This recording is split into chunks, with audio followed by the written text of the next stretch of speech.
எல்லாரும் வணக்கம். இன்னைக்கு நம்முடைய வலையொலிக்கு வருகை தந்திருக்கிறவர் யாருன்னா, சகோதரர் வருண் அவர்கள். வேற ஒரு ஜாலியான ஒகேஷன்ல வேற ஏதாச்சும் ஜாலியான விஷயங்கள பத்தி முதல்ல ஆரம்பிக்கலாம்னு தான் நெனச்சேன். ஆனா, இன்னைக்கு நடந்துட்டு இருக்கிற விஷயம் பார்த்தீங்கன்னா, தமிழ்நாடே பத்தி எரிஞ்சுட்டு இருக்குது.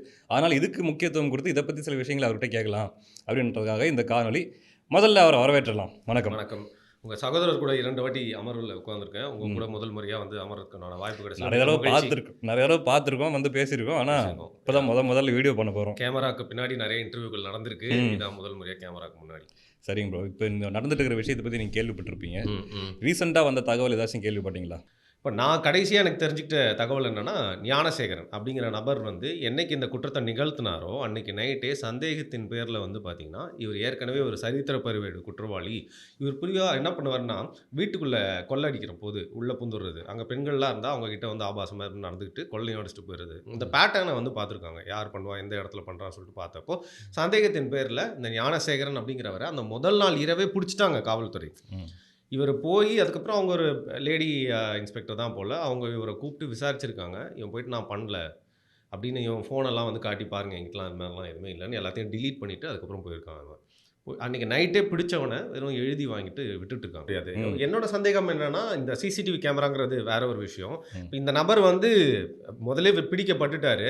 இவர் ஆளுங்கட்சி கூட தொடர்புல ஒரு பதவியில இருக்கிறனால ஒரு 4 பேர் தெரிஞ்சு வச்சிருக்கனால, ஏற்கனவே சரித்திர பதிவேடு குற்றவாளி வேலைல போலீஸ் ஸ்டேஷன்லயும் கொஞ்சம் 4, 5 பேர் தெரிஞ்சு தான் வந்து வச்சிருந்திருப்பாப்ல.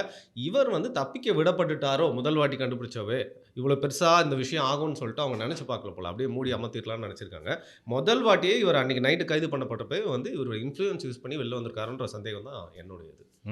அப்புறம் தான் நம்ம இந்த சிசிடிவி கேமராக்கெல்லாம் நம்ம ஊர்ல 10 சிசிடிவி கேமரால 4 சிசிடிவி கேமரா ஒர்க் ஆகாதுங்க. நம்ம ஊர்ல ஒர்க் ஆகுதுன்றது வேற ப்ரோ. ஆனா அண்ணா பல்கலைக்கழகம்ன்றது உலக லெவல்ல பிரசித்தி பெற்ற பல்கலைக்கழகம். சரி, இன்னைக்கு இந்த ஒரு பிரச்சனையின் மூலியமா உலக லெவல்ல பிரசித்தி பெற்ற பல்கலைக்கழகத்தோட சிசிடிவி கேமரா எந்த நிலைமையில இருக்கு? அப்போ உலக லெவல்னு சொல்லிட்டு இருக்கோமே, அதே மாதிரி உள்ள எல்லா விஷயமும் எவ்வளோ எந்த தரத்துல இருக்குன்ற ஒரு சந்தேகத்தை ஏற்படுத்துறதுக்கு இந்த நிகழ்வு வந்து ஒரு நல்ல வாய்ப்பா அமைஞ்சிருக்கு. இல்ல, எனக்கு வேற மாதிரி ஒரு சந்தேகம் என்ன அப்படின்னா, 80% சிசிடிவி கேமரா வந்து அவ்வளோ பெரிய யூனிவர்சிட்டியில ஒர்க் ஆகாம போறது வந்து வாய்ப்பு மிக குறைவா தான் இருக்குது அப்படின்ற மாதிரி தான் எனக்கு தோணுது. ஏன்னா ஒரு சிலரை காப்பாற்றுவதற்காகவோ அல்லது வந்து பாதிக்கப்பட்ட நபர் ஏதாச்சும் ஒரு ஆளும் தரப்பை சார்ந்தவரா இருக்கிறதுக்கான வாய்ப்பு ஏதாச்சும் இருக்குதுன்றதுக்காகவோ இப்படி ஏதாச்சும் ஒரு சரி செய்யறதுக்கான வாய்ப்பு இருக்குதா அது அப்படிங்கிறது மட்டும் இல்லாம எனக்கு தெரிஞ்சு ஏன் அந்த சிசிடிவி கேமரா ஒர்க் ஆகாம இருந்திருக்கும்னு நீங்க சொல்றப்போ எனக்கு இன்னொரு சந்தேகம் வருதுன்னா, ஒரு சாருன்ற ஒரு கேரக்டர் இன்னைக்கு வரைக்கும் யாருன்னு தெரியல. ஆமா. அந்த இரண்டாவது நபர் ஒரு ப்ரொஃபஸரோ இல்ல லெக்சரரோ இல்ல அந்த காலேஜ்லயே வந்து வேற ஒரு ஏதோ ஒரு துறையில வந்து ஒரு பணியில இருக்கக்கூடிய ஒரு இன்ஃப்ளூயன்ஷியலான ஆளா இருப்பாரோ, அவரோட கூட்டு சேர்ந்துட்டு தான் இதெல்லாம் பண்றாரோ, ஒரு சிசிடிவி கேமரா வந்து வேலை செய்யாம போறதுக்கு அங்க உள்ள வேலை பண்ற யாரோ இந்த சாருன்ற நபரே வந்து வாய்ப்பா இருப்பாரோ அப்படின்னு தான் எனக்கு வந்து தோணுது. ஏன்னா 2 பேருமே கூட்டு களவாணிகளா தெரியுறாங்க. இப்போ நம்மளுக்கு வந்த தகவல்ல ஏற்கனவே வந்து இந்த மாதிரி அதே கல்லூரியில இருக்கக்கூடிய ஒரு மாணவியை இதே ஒரு பேட்டர்ன்ல மொலஸ்ட் பண்ணியிருக்காரு அப்படிங்கிறதையும் நம்ம கேள்விப்பட்டிருக்கோம். அதனால இன்னொருத்தரோட துணையோட தான் இந்த சிசிடிவி கேமரா ஒர்க் ஆகாம போயிருக்கிறதுக்கான வாய்ப்பு இருக்கு. அதாவது நம்ம ஜஸ்ட் அசியூம் பண்றோம். இப்படிதான் இருக்கும்ன்றத நம்ம சொல்லல. இதெல்லாம் பார்க்கும்போது சாதாரணமா பார்க்கறவங்களோட எண்ண ஓட்டங்கள் இப்படிதான் வரதுக்கு சந்தேகம் வரதானங்க செய்யும். ஆமா ஆமா. இன்னொன்னு வந்து என்னன்னா, இப்ப சமீபத்துல புகைப்படங்கள்லாம் வந்திருக்குது. கை உடைஞ்ச மாதிரி, கால் உடைஞ்ச மாதிரி போட்டிருக்க மாதிரி. இவ்வளவு தூரம் கையை உடைச்சு காலை உடைஞ்சு, அதாவது சொல்றாங்க கீழே விழுந்து போலீஸ் துரத்தும் போது கீழே விழுந்து உடஞ்சி கை உடஞ்சி அப்படின்ட்டு என்னவோ மொத்தம் இவ்வளோ நேரம் ஆகி கூட அந்த சாருங்கிற நபர் யாருன்னு கண்டுபிடிச்ச மாதிரியோ இல்லை அவரை பற்றி தகவலோ எதுவும் இது வரைக்கும் வெளியே வந்த மாதிரி தெரியல. நிச்சயமா அதுக்கு ஏதாவது ஒரு பதில் சொல்லி தான் ஆகணும். அவங்க அந்த சாருன்ற நபரை நிஜமாவே கூட பிடிக்கலாம். இல்லை ஒரு இன்ஃப்ளூயன்ஷியல் பர்சனாக இருந்தால் அவரை வந்து காப்பாற்றுறதுக்காக இந்த உண்மைகள் அப்படி மூடி மறைக்கப்படலாம். சாருன்ற பர்சனே இல்லை அப்படின்றது கூட அந்த வாக்குமூலத்திலே வந்து கொஞ்சம் மாற்றி எழுதுறதுக்கு கூட வந்து வாய்ப்பு இருக்கு. ஒருவேளை அப்படி நடந்தா அந்த மாதிரி வாக்குமூலத்தில் மாற்றி எழுதினாலோ அல்லது நபர் இது கடைசி வரைக்கும் யாரும் வெளிப்படவே இல்லை அந்த நபர் அப்படின்ற மாதிரி வந்தாலும் இது அப்பட்டமான ஒரு ஜனநாயக படுகொலை இல்லையா இது? நிச்சயமாங்க. ஒருத்தர் மாட்டினா இன்னொருத்தர் மாட்டுவார், இன்னொருத்தர் மாட்டினா எல்லாருமே மாட்டுவாங்க. காலேஜுக்கு கெட்ட பேர், நம்ம எல்லாருக்குமே கெட்ட பேர். இவ்வளோ பெரிய இன்ஸ்டிடியூஷனோட ஒரு ப்ரெஸ்டீஜ் இஷ்யூ அப்படின்னு சொல்லி யோசிச்சிட்டாங்கன்னா என்ன பண்ணுறது? இன்ஸ்டிடியூஷனோட ப்ரெஸ்டீஜ் இஷ்யூவா அல்லது வேற அதிகார வர்க்கத்தை சார்ந்தவர்களோட ப்ரெஸ்டீஜ் இஷ்யூவா? இதில் ஆளுங்கட்சிக்கு ஒரு பாதகம் இருக்குது அப்படின்னா அவங்களும் இன்ஸ்டிடியூஷன் எப்படி யோசிக்குமோ அதே மாதிரி தான் அவங்களும் யோசிப்பாங்கன்னு நினைக்கிறேன். பிரச்சனைக்கு தீர்வு கண்டுட்டு இதில் எல்லாருமே எதிர்கட்சிகள் வந்து அரசியல் செய்கிறாங்க, போராட்டம் பண்ணுறாங்க.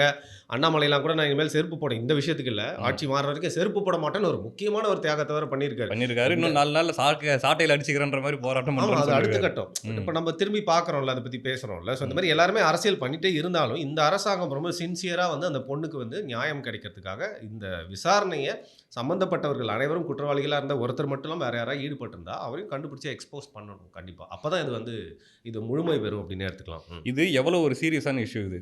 தமிழ்நாடு ஃபுல்லாக பற்றி எரிஞ்சிட்டு இருக்குது.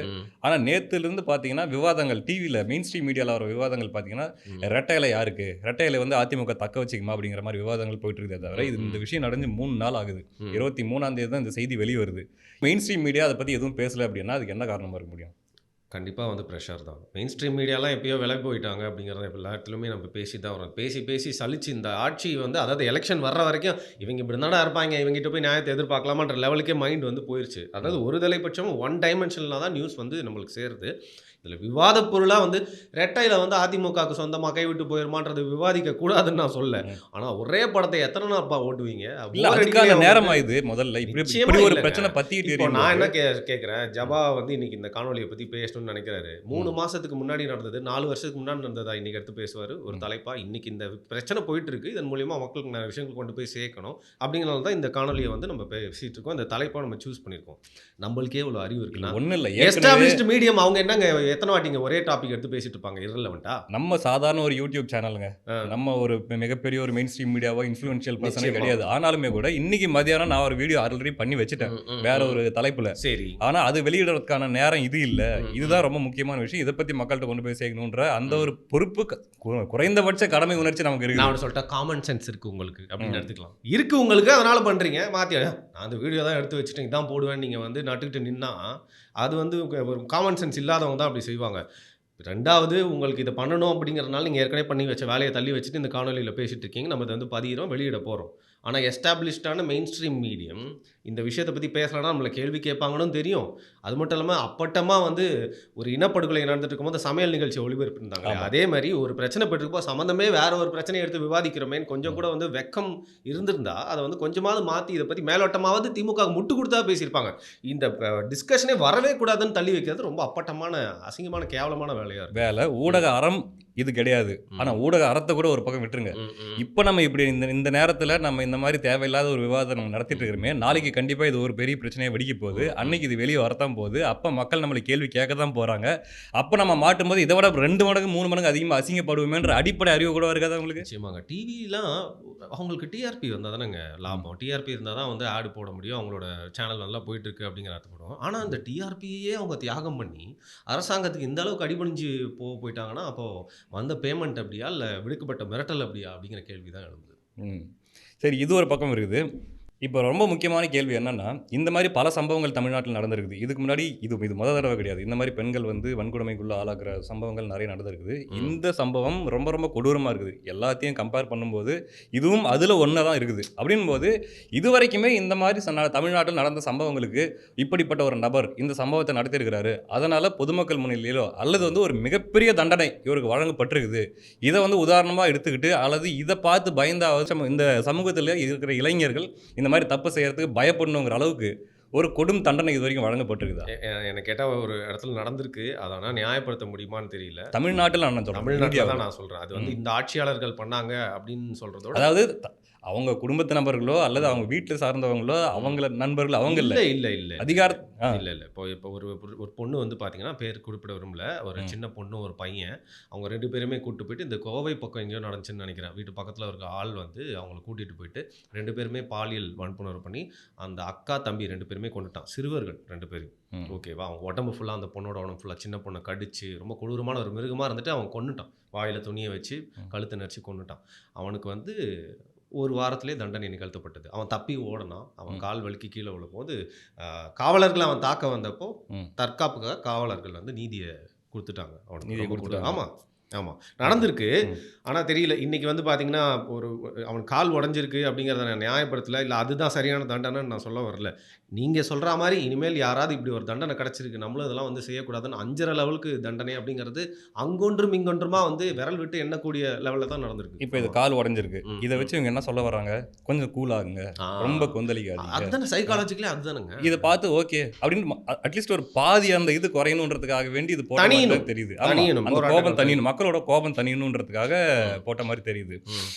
ஆனால் கரெக்டாக அந்த அதாவது அந்த தவறை செய்த நபர், அந்த இன்னொரு சாருன்ற நபர் சரியாக இது வந்து அவங்கள கேப்சர் பண்ணி அதுக்கு உரிய தண்டனை என்னவோ அதை வந்து கொடுத்தாதான் இந்த இதை பார்க்குற சமூகத்து இளைஞர்களுக்கு இன்னொரு தடவை இந்த தப்பை செய்யக்கூடாது அப்படிங்கிற உணர்வு வரும் இல்லைங்களா? நிச்சயமா நம்ம தாங்கிக் கொள்ளக்கூடிய ஒரு விஷயமா இருந்தா அடுத்த வாட்டி வந்து செய்யக்கூடாதுன்ற பயம் ஏற்படுறதுக்கான ஒன்றும் இல்லைங்க. உங்கள் கற்பனையில் நான் கேட்குறேன்.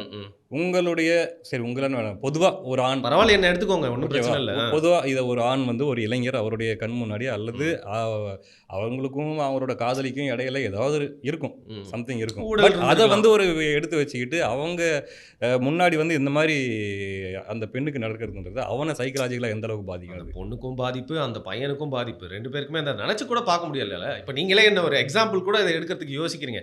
நம்ம முன்னாடி உட்காந்துருக்க பிரதர் ஏன் வந்து அவர் பேரை வச்சு நம்ம வந்து ஒரு எக்ஸாம்பிள் சொல்லலாம். அதெல்லாம் வந்து அதாவது அவனோட ஷூஸ்ல இருந்து அந்த பேர் என்ன வாக்குமூலத்தை வந்து படிக்கிற எஃப்ஐஆர் படிக்கிறப்போ அது வந்து சகிச்சுக்குது, தனிச்சிக்கவே முடியல. அது மனசுல ஐயோ என்னடா இவ்வளோ அந்த பொண்ணு வந்து வார்த்தையில் இவ்வளோ எழுதியிருக்கு, சொல்ல முடியாமல் என்னென்னலாம் இன்னும் வந்து விவரிக்க முடியாத அந்த பொண்ணு வந்து கோத்ரூ பண்ணியிருக்கோம், அந்த பையன் வந்து எந்த ஒரு மனநிலையில் இருந்திருப்பான் அப்படின்னு யோசிச்சு கூட பார்க்க முடியலங்க.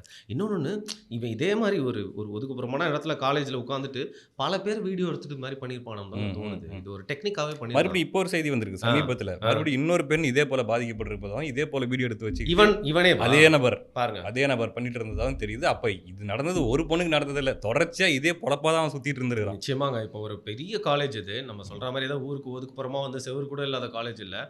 டாப் 10ல் பார்த்தீங்கன்னா வந்து ஒவ்வொரு வருஷமும் தவறாமல் இடம் பிடிக்கக்கூடிய ஒரு காலேஜ் தான் வந்து பார்த்தீங்கன்னா அண்ணா யூனிவர்சிட்டி அப்படிங்கிறது.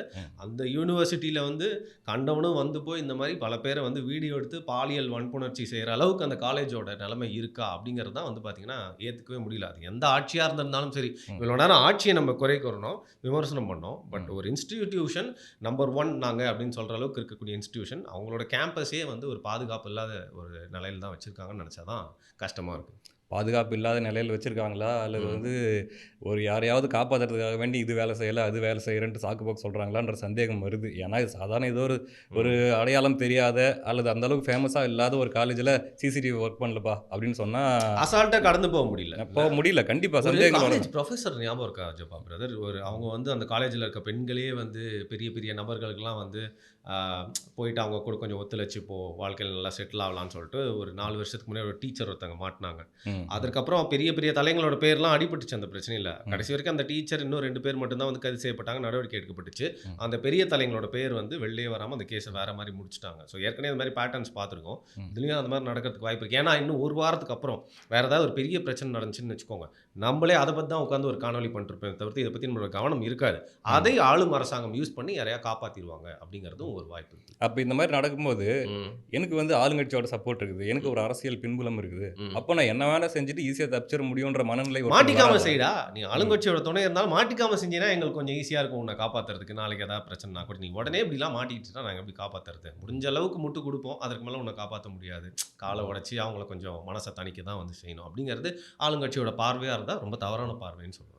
பார்க்கலாம். ஒருவேளை இந்த தவறை செய்த இந்த ஒரு கொடுஞ்செயலை செய்த அந்த நபருக்கு ஆளுங்கட்சியோட உண்மையாகவே தொடர்பு இருந்தாலும் கூட நாங்கள் நேர்மையானவர்கள். அவன் வந்து எப்படிப்பட்டவனுக்கு உறவுக்காரனாக இருந்தாலும் சரி, எப்படிப்பட்டவனுடைய சொந்தக்காரனாலும் சரி, அவனுக்குரிய தண்டனை நியாயமான முறையில் நாங்கள் நிறைவேற்றுவோம் அப்படின்ற அளவுக்கு திமுகவுடைய ஆட்சி அவர்களுடைய நடவடிக்கை இருக்குதா, அல்லது மீண்டும் ஒரு முறை இந்த மாதிரி தவறு செய்தவர்களுக்கு தான் நாங்கள் பாதுகாப்பு கொடுப்போம், அல்லது எங்களோட கூட்டாளியாக இருந்தால் நீ என்ன தப்பு வேணால் செஞ்சுக்கலாம் அப்படின்ற மாதிரி தான் இவங்களோட ஆட்சி இருக்குதா அப்படின்றத பொறுத்திருந்து பார்க்கலாம். நேரில் வந்து உங்களுடைய கருத்துக்களை பகிர்ந்து கொண்டதற்கு நன்றி. மிக்க நன்றி.